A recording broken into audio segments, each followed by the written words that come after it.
America చేతికొచ్చేంత వరకు Donald Trump European union మరియు NATO alloys మీద కొంతమంది మీద ప్రత్యేకమైన టారిఫ్లు వేస్తున్నారు.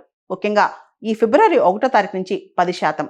ఒకవేళ కనుక గ్రీన్లాండ్ సంబంధించి తన ప్లాన్ సమ్మతించకపోతే జూన్ 1వ తారీఖు నుంచి దాన్ని 25% పెంచినట్లు డొనాల్డ్ ట్రంప్ ప్రకటించారు. ఇది ట్రాన్స్ అట్లాంటిక్ రిలేషన్షిప్. ఇప్పటి వరకు కూడా అమెరికా వెస్టర్న్ యూరోపియన్ కంట్రీస్ మధ్య ఉన్న సంబంధాలు ఏవైతే ఉన్నాయో ఇప్పుడు అవన్నీ కూడా బాగా ప్రమాదంలో పడే అవకాశం కనిపిస్తుంది. ఇక్కడ మనం చూస్తే European Commission president Ursula von der Leyen మరియు European Union council president Antonio Costa వీళ్ళందరూ కూడా ఈ విషయమై చర్చలు జరుపుతున్నారు. అర్జెంటుగా చాలా మంది యూరోపియన్ యూనియన్ లీడర్స్ కలుస్తున్నారన్నమాట. మనం చూస్తే కనుక Denmark, Norway, Sweden, France, Germany, UK, Netherlands మరియు ఫిన్లాండ్ ఈ దేశాల మీద ఫిబ్రవరి 1వ తారీఖు నుంచి ఆ దేశాలు అమెరికాకి ఏదైతే ఎక్స్పోర్ట్ చేస్తాయో వాటి మీద 10% అదనపు టారిఫ్లు. ఒకవేళ కనుక గ్రీన్లాండ్ సంబంధించి తన ప్లాన్ని ఈ దేశాలు సహకరించకపోతే జూన్ 1వ తారీఖు నుంచి 25% టారిఫ్లు వేస్తారంట. మనం చూస్తే కనుక అమెరికా రీసెంట్ గా యూరోపియన్ యూనియన్ మరియు బ్రిటన్తో ట్రేడ్ అగ్రిమెంట్స్ కుదుర్చుకుంది. అయినా కానీ మనం చూస్తే కనుక డొనాల్డ్ ట్రంప్స్ నేను అదనపు టారిఫ్లు వేస్తాను, నాకు గ్రీన్లాండ్ కావాలని చెప్పి గట్టిగా పట్టుకూర్చున్నారనమాట. ఇక్కడ మనం గమనిస్తే కనుక చాలా మంది నేతలు యూరోపియన్ యూనియన్ సంబంధించిన చాలా మంది నేతలు, ఉదాహరణకి Georgia Meloni Italian prime minister, ఇది చాలా పెద్ద తప్పు, డొనాల్డ్ ట్రంప్ చేస్తున్న తప్పు అని చెప్పారనమాట. దాంతోపాటు ఇంత టారిఫ్లు విధించడం అన్యాక్సెప్టబుల్ అని చెప్పి ఫిన్లాండ్ ప్రధాని కూడా చెప్పుకొచ్చారనమాట. ఇవన్నీ చూస్తే కనుక అసలు గ్రీన్లాండ్ మీద డొనాల్డ్ ట్రంప్ ఇంత పట్టుపట్టు ఎందుకు కూర్చున్నారు?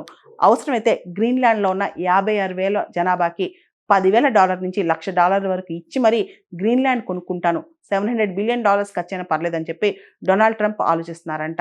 గ్రీన్లాండ్ అనేది డెన్మార్క్ ఆధీనంలో ఉన్న self rule territory. Greenland prime minister Jens Frederik Nielsen కూడా ఒక స్టేట్మెంట్ ఇచ్చారు. అవసరమైతే డెన్మార్క్ లో పూర్తి స్థాయిలో కలిసిపోతాం కానీ అమెరికా చేతిలోకి మాత్రం మేము వెళ్ళాం అని చెప్పి డెన్మార్క్ లో విపరీతమైన ప్రొటెస్ట్లు జరుగుతున్నాయి.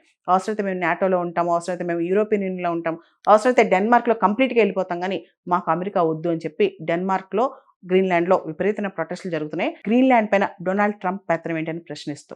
గ్రీన్లాండ్ నార్త్ అట్లాంటిక్, పర్టికులర్ గా ఆర్టిక్ లో జియో స్ట్రాటజికల్ గా చాలా ఇంపార్టెంట్. దాని లొకేషన్ కూడా మనకు చాలా ఇంపార్టెంట్ అనమాట. గ్రీన్లాండ్ లో రేర్ ఎర్త్ మినరల్స్ చాలా ఉన్నాయని చెప్పి కూడా చాలా వినికిడి. వీటన్నిటి కోసం ఆయన గ్రీన్లాండ్ గురించి ఆలోచిస్తున్నారు. మనందరూ తెలుసు గ్రీన్లాండ్ అనేది ఒక autonomous self rule territory under Denmark కింద అటానమస్ సెల్ఫ్ రూల్ టెరిటరీ అనమాట. గ్రీన్లాండ్లో 90% నేటివ్ పాపులేషన్ ఇన్యూట్స్ అని చెప్పి వాళ్ళు ట్రైబ్స్ అనమాట, అబారిజినల్స్ టైప్ అనమాట. వాళ్ళు అక్కడ రెయిన్ డీర్స్ వాటిని నర్చర్ చేస్తూ వాటిని పెంచుకుంటూ వాటితోనే జీవనం సాగిస్తున్నారు. వాళ్ళ హక్కులు వాళ్ళు కోల్పోతున్నారని వాళ్ళ బాధ. డెన్మార్క్ కింద వాళ్ళని చాలా డిస్క్రిమినేట్ చేస్తున్నారని, వాళ్ళని సెకండ్ గ్రేడెడ్ సిటిజన్స్గా ట్రీట్ చేస్తున్నారని, వాళ్ళకి స్వతంత్రం అవ్వాలని, స్వతంత్రం వస్తేనే వాళ్ళు బతకగలరని వీళ్ళు కోరుకుంటున్నారు. డొనాల్డ్ ట్రంప్ అమెరికా కూడా గ్రీన్లాండ్కి ఇండిపెండెన్స్ కావాలి. ఎందుకంటే గ్రీన్లాండ్కి స్వతంత్రం వస్తే కనుక గ్రీన్లాండ్కి తన సొంత ఫారెన్ పాలసీ ఉంటుంది, సొంత ఎజెండా ఉంటుంది. అప్పుడు ఇంకా గ్రీన్లాండ్కి దగ్గర అవ్వచ్చు. అమెరికా కోరిక ఏంటంటే గ్రీన్లాండ్ని ఏదైనా కొనేయాలి, లేదా గ్రీన్లాండ్ పైన పెత్తనం సాధించాలి, లేదా గ్రీన్లాండ్ని మభ్యపెట్టాలి. గ్రీన్లాండ్లో ఉన్న క్రిటికల్ మినరల్స్ కావచ్చు, రేర్ ఎర్త్ మెటల్స్ కావచ్చు, దాంతోపాటు గ్రీన్లాండ్ స్ట్రాటజిక్ లొకేషన్ ఏదైతే ఉందో ఈ ఆర్టిక్ రీజియన్లో గ్రీన్లాండ్ అనేది చాలా క్రక్స్ అనమాట. ఒకవేళ గ్రీన్లాండ్లో మనం కనుక పట్టు సాధిస్తే, అంటే who ever rules world's islands rules the world అంటారు. ఐలాండ్స్ని మనం పట్టుకోగలిగితే, స్ట్రాటజిక్ లొకేషన్లో ఉన్న ఐలాండ్స్ని ఖచ్చితంగా ఈస్టర్న్ యూరోప్, వెస్టర్న్ యూరోప్ ఈ ప్రాంతాలన్నీ కూడా ముఖ్యంగా రష్యాకి ప్రాపర్ చెక్ పెట్టచ్చు అనమాట. ఆర్టిక్లో ఐస్ అంతా మెల్ట్ అయిపోతుంది. ఆర్టిక్ ఐస్ మెల్ట్ అక్కడ ఉన్న మినరల్స్ కానీ ఇవన్నీ కూడా ఈ ప్రాంతాల్లో వచ్చి చేరతాయి. అక్కడ ఎక్స్ప్లోరేషన్కి అమెరికాకి పెద్ద స్కోప్ ఉంటుంది అనమాట. అమెరికాకి ఇప్పుడు క్రిటికల్ మినరల్స్ కావాలి. అమెరికా డిఫెన్స్ ఇండస్ట్రీస్కి, ఎలక్ట్రికల్ ఇండస్ట్రీస్కి, ఎలక్ట్రానిక్ ఇండస్ట్రీస్కి వీటన్నిటికి కూడా మినరల్స్ కావాలన్నమాట. అందుకని ఇప్పుడు ఉక్రెయిన్ పైన కూడా అమెరికా క్రిటికల్ మినరల్స్ డీల్ మీద ఒత్తిడి చేస్తుంది. చైనాని కౌంటర్ చేయాలి. ముఖ్యంగా చైనా సెమీ కండక్టర్ ఇండస్ట్రీని కూడా అమెరికా కౌంటర్ చేయాలంటే ఖచ్చితంగా అమెరికాకి ఈ మినరల్స్ అవసరం. దాంతోపాటు స్ట్రాటజిక్ లొకేషన్ అవసరం. నార్త్ అట్లాంటిక్లో అమెరికా పట్టు కోల్పోతుంది. అది కోల్పోకుండా ఉండాలంటే ఇలాంటి ఐలాండ్స్ అమెరికా చేతిలో ఉండాలి.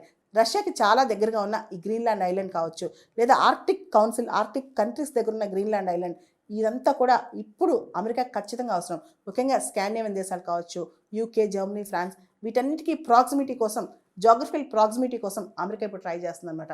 దానికోసమే డొనాల్డ్ ట్రంప్ 2 విషయాలు గట్టిగా ఉన్నారు. ఒకటి పనామా, రెండోది గ్రీన్లాండ్. పనామానేమో Latin America, North America, South America connecting choke point అనమాట. అదేవిధంగా గ్రీన్లాండ్ అనేది నార్త్ అట్లాంటిక్లో మెయిన్ స్ట్రాటజిక్ పాయింట్ అనమాట. వీటి మీద ఇప్పుడు ట్రంప్ చాలా గట్టిగా ఇవి మావే, మేము ఎలా అయినా సాధిస్తామని చెప్పి కోరుకుంటున్నారు.